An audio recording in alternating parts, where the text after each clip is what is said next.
Kitab 2 Raja-Raja pasal 2 ayat 1-14 menceritakan sebuah perjalanan yang ditempuh Elia dan Elisa. Perjalanan tersebut adalah berangkat dari Gilgal, perjalanan ke Betel, perjalanan ke Yeriko, dan menyeberangi sungai Yordan. Sebelum Elia diangkat ke surga, Elia dan Elisa melewati keempat tempat ini. Bila kita ingin menjadi seperti Elia yang diangkat ke surga, atau seperti Elisa yang menerima Roh Kudus, kita harus melakukan perjalanan melalui keempat tempat ini, yaitu Gilgal, Betel, Yeriko, dan menyeberang sungai Yordan. Kita akan melihat makna dari keempat tempat itu. Kitab Yosua pasal 5 ayat 2-9 menceritakan bahwa saat itu bangsa Israel ada di Gilgal. Saat itu generasi orang Israel yang keluar dari Mesir telah disunat, tetapi generasi yang lahir di padang gurun belum disunat. Saat itu mereka akan memasuki tanah Kanaan dan menerima warisan. Mereka perlu menyingkirkan daging yang lama dan celah Mesir, agar mereka dapat memulai hidup yang baru. Oleh karena itu, arti sunat adalah menanggalkan tubuh daging. Banyak orang berpikir bahwa begitu mengalahkan dosa mereka sudah sempurna. Sedikit yang menyadari bahwa daging masih ada, dan dari situlah datangnya dosa. Daging adalah segala sesuatu yang kita miliki sejak kelahiran kita. Injil Yohanes pasal 3 ayat 6 menuliskan bahwa apa yang dilahirkan dari daging adalah daging. Dalam daging tidak hanya ada dosa, kenajisan, dan kemerosotan, tetapi juga ada kebaikan, bakat, semangat, hikmat, dan kemampuan. Mengenali daging adalah pelajaran yang paling sulit dalam hidup orang percaya. Tuhan harus membawa kita melalui berbagai macam proses dan kegagalan sebelum kita dapat mengenal daging. Daging adalah perkara yang paling menghambat dalam perjalanan rohani orang percaya. Banyak orang tidak tahu bahwa di dalam panggilan Tuhan terlibat juga perkara melepaskan daging. Tidak cukup hanya menjauhi dosa. Kemampuan, semangat, hikmat, dan kebaikan, semua itu tidak menyenangkan Tuhan.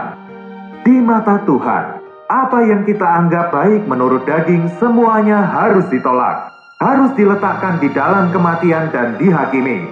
Tuhan tidak memerlukan daging manusia untuk turut berperan, baik dalam kehidupan rohani maupun dalam pekerjaan Tuhan. Gilgal adalah tempat di mana daging dihakimi, dan merupakan tempat di mana Tuhan memberikan kita terang untuk menghakimi daging. Ketika Tuhan berkata bahwa suatu hal harus disingkirkan, kita harus menyingkirkannya.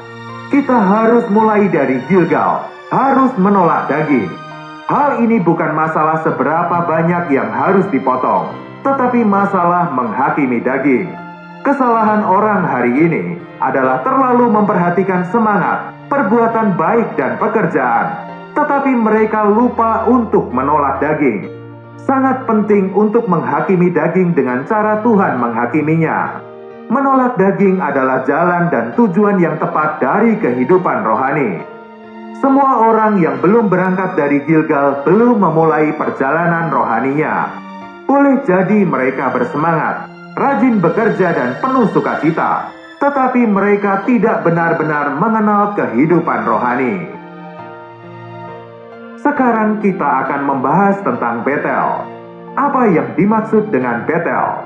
Dalam Kejadian pasal 12 ayat 8, Betel adalah tempat Abram membangun mezbah. Mezbah adalah tempat persekutuan dan komunikasi dengan Tuhan. Hal itu adalah tempat di mana kita menguduskan diri di hadapan Tuhan. Tempat di mana kita sepenuhnya mempersembahkan diri kepada Tuhan. Kejadian 12 ayat 9-14 mencatat perjalanan Abram ke Mesir. Tidak ada mezbah di Mesir, artinya persekutuan dengan Tuhan berhenti, dan hati yang mempersembahkan diri pun hilang. Inilah perbedaan Betel dengan Mesir. Kejadian pasal 13 ayat 3-4 mencatat, ia berjalan dari tempat persinggahan ke tempat persinggahan, dari tanah Negeb sampai dekat Betel, di mana kemahnya mula-mula berdiri. antara Betel dan Ai. Ke tempat mezbah yang dibuatnya dahulu di sana. Disitulah Abram memanggil nama Tuhan. Abram tidak memiliki persekutuan dengan Tuhan di Mesir. Kemudian dia kembali ke Betel dan memanggil nama Tuhan. Hanya di Betel seseorang akan memiliki persekutuan dengan Tuhan.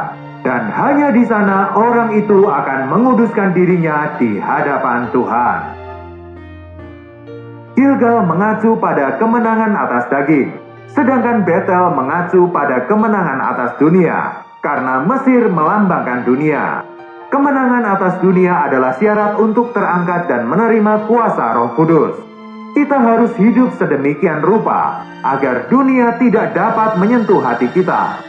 Apakah cara hidup kita menunjukkan bahwa kita adalah orang-orang yang terpisah dari dunia? Apakah sikap dan percakapan kita menunjukkan bahwa kita bukan lagi milik dunia ini? Apakah kita masih memiliki sedikit keinginan atas suatu hal yang ada di dunia? Setiap kali mengalami keuntungan atau kerugian, apakah hal itu menyentuh perasaan kita? Seberapa besar beda antara perasaan kita terhadap dunia dengan perasaan orang-orang lain terhadap dunia? Bila hati kita belum sepenuhnya menang atas dunia, orang-orang, urusan, dan hal-hal dunia ini, dan bila hal-hal itu tidak kehilangan tempat di hati kita tidak akan mencapai tujuan di depan kita.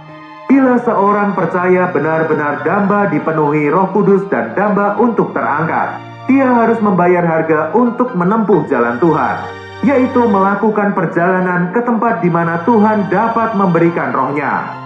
Kita harus melepaskan dunia dan belajar bersekutu dengan Tuhan di atas mezbah pengudusan. Pengudusan dan persekutuan semacam ini sangat diperlukan.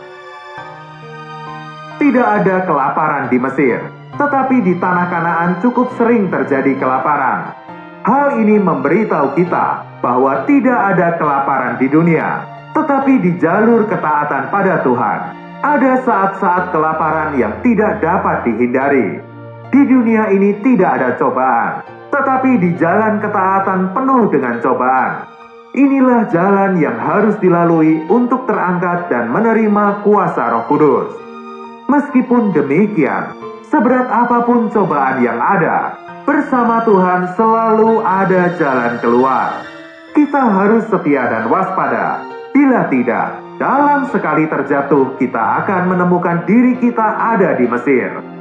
Di Mesir tidak ada konsekrasi dan tidak ada persekutuan dengan Tuhan. Sekalipun kita dapat menghindari pencobaan di Mesir, tidak ada mezbah di sana. Ada beberapa orang yang seperti Abraham, tidak langsung turun ke Mesir, melainkan singgah dulu di tanah Negeb. Arah mereka menuju Mesir, tetapi belum sampai di Mesir. Cara hidup di tanah Negeb adalah setengah bersama dunia dan setengah bersama Tuhan. Namun di tanah Negeb tetap tidak ada mezbah, tidak ada persekutuan. Betel adalah tempat yang benar-benar terpisah, bukan Mesir yang duniawi, dan bukan tanah Negeb yang bercampur dengan dunia. Dalam perjalanan bangsa Israel keluar dari Mesir, Tuhan tidak mengizinkan mereka membangun mezbah di Mesir. Untuk berdoa kepada Tuhan, mereka harus berjalan selama 3 hari dari Mesir. Mereka harus meninggalkan Mesir untuk datang pada Tuhan dan menyembah Tuhan. Kitab Yosua pasal 6 ayat 26 menuliskan, pada waktu itu bersumpahlah Yosua, katanya, terkutuklah di hadapan Tuhan orang yang bangkit untuk membangun kembali Yeriko ini. Dengan membayarkan nyawa anaknya yang sulung ia akan meletakkan dasar kota itu. Dan dengan membayarkan nyawa anaknya yang bungsu, ia akan memasang pintu gerbangnya. Kota Yeriko adalah kemenangan pertama bangsa Israel atas musuh di tanah Kanaan. Orang Kanaan melambangkan roh jahat yang berasal dari iblis. Mereka adalah kekuatan roh jahat di udara yang disebut dalam Efesus pasal 6 ayat 12. Kita berperang melawan mereka. Kita telah mengalahkan daging dan dunia, Sekarang kita harus mengalahkan musuh. Satu-satunya cara untuk mengalahkan musuh adalah dengan percaya dan bertindak sesuai firman Tuhan. Tuhan sudah berfirman dan itu sudahlah cukup. Orang-orang Yeriko berkata bahwa mereka memiliki sebuah kota. Kita mengatakan bahwa kita memiliki firman Tuhan. Orang-orang Yeriko berkata bahwa setiap tempat yang dikelilingi oleh dinding kota mereka adalah milik mereka. Kita mengatakan bahwa Tuhan telah berjanji akan memberikan setiap tempat yang dipijak telapak kaki kita. Peperangan rohani yang sesungguhnya adalah peperangan kita melawan iblis dan roh-roh jahatnya. Setiap orang percaya yang dewasa harus bergabung dalam peperangan ini. Anak-anak Tuhan di bumi sering diserang oleh roh-roh jahat. Beberapa serangan ini ada di dalam situasi, ada juga di dalam tubuh fisik, pikiran, emosi atau roh. Pada akhir zaman ini, roh-roh jahat melipat gandakan upaya mereka untuk membuat orang-orang percaya gagal. Dalam banyak hal, orang percaya akan mengalami kesulitan yang besar. Mereka tidak sadar bahwa mereka sedang diserang oleh roh-roh jahat dan berpikir bahwa hal itu adalah hal yang wajar. Di akhir zaman ini, sangat penting bagi orang-orang beriman untuk mengenal musuh mereka dan tahu bagaimana berjuang serta mengalahkan musuh itu. Bila kita telah mengalahkan daging dan dunia tanpa mengalahkan pekerjaan musuh, kita tetap tidak dapat melanjutkan perjalanan. Yeriko bukan jatuh karena kekuatan bangsa Israel, tetapi karena bangsa Israel mengandalkan firman Tuhan dan berdiri teguh pada posisinya. Untuk mengalahkan serangan roh-roh jahat, kita harus mengabaikan segala situasi dan hanya percaya janji firman Tuhan. Kita juga harus berdiri di dalam posisi yang telah diberikan Kristus kepada kita, yaitu di surga, dan meletakkan iblis beserta roh-roh jahatnya pada posisi yang lebih rendah. Tanpa firman Tuhan dan tanpa melatih iman untuk memilih posisi yang telah Tuhan berikan, kita tidak dapat mengalahkan musuh. Sungai Yordan melambangkan kuasa maut. Menyeberangi Sungai Yordan adalah menang atas maut. Tuhan Yesus dibaptis di Sungai Yordan. Baptisan Tuhan melambangkan kematian, dan keluar dari air menandakan kebangkitan. Dengan kuasa kebangkitannya, Tuhan telah mengalahkan maut. Kekuatan terbesar iblis adalah maut. Iblis melakukan segenap apa yang dia bisa lakukan terhadap Tuhan, tetapi Allah membangkitkan Tuhan. Iblis ingin agar Tuhan mati, tetapi Tuhan memiliki hayat yang tidak dapat disentuh oleh maut. Tidak ada kuasa lain yang dapat mengalahkan maut selain kebangkitan Tuhan. Kita memperoleh hayat kebangkitan ini saat dilahir ulangkan. Kuasa hayat kebangkitan akan menghapus semua kematian dan segala sesuatu yang berasal dari maut. Ada perbedaan antara menyeberang Laut Merah dan Sungai Yordan. Bangsa Israel menyeberang Laut Merah dengan terpaksa karena mereka tidak punya pilihan lain selain menyeberang. Tetapi menyeberang Sungai Yordan muncul dari kemauan manusia. Ada beberapa yang tidak ingin menyeberang Sungai Yordan. Mereka tidak menginginkan kuasa kebangkitan. Paulus menganggap kuasa kebangkitan itu penting dan dia mengejarnya.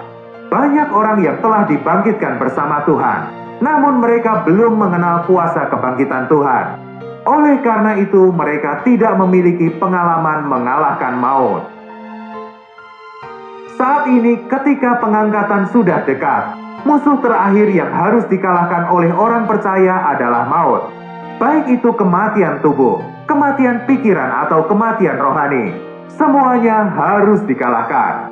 Dunia saat ini benar-benar dipenuhi dengan atmosfer maut. Di satu sisi, banyak orang yang dipakai Tuhan sering mengalami kelemahan tubuh dan penyakit. Di sisi lain, kemampuan mental banyak orang telah mati rasa, sehingga pikiran, ingatan, dan konsentrasi mereka tidak fokus seperti sebelumnya. Selain itu, banyak yang rohnya seperti dikelilingi oleh maut. Roh mereka lumpuh, tidak hidup, dan tidak berdaya. Roh mereka tidak mampu menghadapi tuntutan atas keadaan jiwa mereka. Sambil mempersiapkan diri untuk terangkat, Orang percaya harus belajar untuk menyeberangi sungai Yordan dan menang atas maut. Mereka harus belajar untuk melawan kuasa maut yang ada di dalam diri dan lingkungan mereka, serta memperhidupkan kuasa kebangkitan di dalam segala hal. Kita harus terus membuktikan bahwa Tuhan kita telah bangkit. Pada saat yang sama kita harus menunjukkan bahwa kita telah dipersatukan dengan Dia dan juga telah turut dibangkitkan.